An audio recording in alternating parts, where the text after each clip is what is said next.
Friends, welcome to my channel solve and learn mathematics. आज की class के अंदर हम लोग सीखने वाले हैं आपका अर्थमेटिक प्रोग्रेशन, जिसको हम शॉर्ट में बोलते हैं AP. Yes, definitely you know that AP क्या होता है बेटा। देयर इज अ सीक्वेंस, मान लो A1 A2 A3 ऐसे कुछ टर्म्स होती है AN।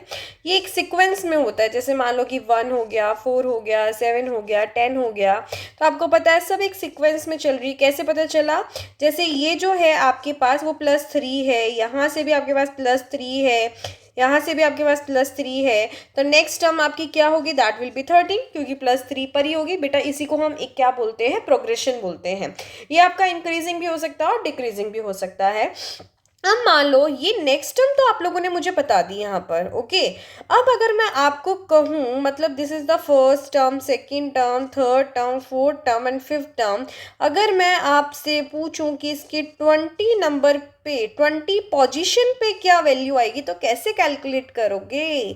तो इसीलिए तो मैं आपको फॉर्मूला बताने वाली हूँ बच्चों। AN मतलब ये होता है हमारे पास, N की वैल्यू कुछ भी हो सकती है। जैसे मैंने 20 पूछा है तो 20 टर्म निकाल सकते हो। इसके लिए फॉर्मूला क्या होता है? A+N-1 D होता है हमारे पास।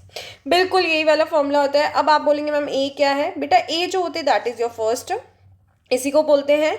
डी का मतलब होता है कॉमन डिफरेंस कितना है। तो बेटा सब में डिफरेंस अभी आपने देखा कितना है? +3 का डिफरेंस है। और एन जो आपसे पूछा जाए, जैसे मैंने 20 टर्म पूछी है तो A20 हो गया। ए मतलब ए प्लस ये हो जाएगा 20-1 D।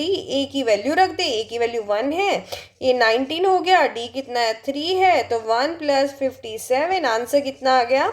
58। तो इसी तरीके से इंटरेस्टिंग वीडियोस देखते रहें, क्वेश्चन जल्दी सॉल्व होता रहेगा। मिलते हैं वापस इसी चैनल पे, सॉल्व एंड लर्न मैथमेटिक्स।